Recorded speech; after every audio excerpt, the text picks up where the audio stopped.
பெருமாள் படம் தொடங்கி வாழை வரை சமூக மாற்றத்துக்கு தேவையான அரசியலை ஜனரஞ்சக அம்சங்களுடன் கொடுத்து வரும் மாரி செல்வராஜ் தூத்துக்குடியில் பிறந்து இந்திய அளவில் கபடியில் சாதித்த மனத்தி கணேசனின் வாழ்க்கையை அடிப்படையாக கொண்டு உருவாக்கியுள்ள படம்தான் பைசன் காளமாடன்.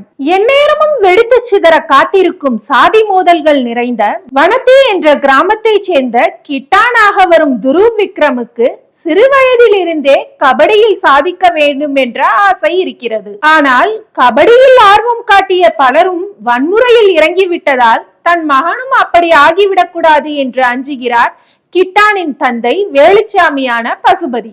கிட்டானின் கனவை நனவாக்க பாடுபடுகிறார் அவரது பிடி வாத்தியாரான அருவி மதன். இன்னொரு புறம் ஊரில் இருவேறு சமூகங்களை சேர்ந்த தலைவர்களான பாண்டியராஜனாக வரும் அமீருக்கும் கந்தசாமியாக வரும் லாலுக்கும் இடையிலான பகை ஊர் முழுக்க எதிரொலிக்கிறது. இந்த பகை கிட்டானின் வாழ்க்கையில் எப்படி தாக்கத்தை ஏற்படுத்தியது, தன் முன்னால் இருந்த தடைகள் அனைத்தையும் கடந்து கிட்டான் சாதித்தது எப்படி என்பதை உணர்வு பூர்வமாக பேசியிருக்கிறது பைசன் காளமாடன். இது இயக்குனர் மாரி செல்வராஜின் மற்றொரு அழுத்தமான, அதே வேளையில் பலதரப்பு ரசிகர்களுக்கும் நல்ல திரை அனுபவம் தரும் படைப்பு என்பதில் சந்தேகமில்லை.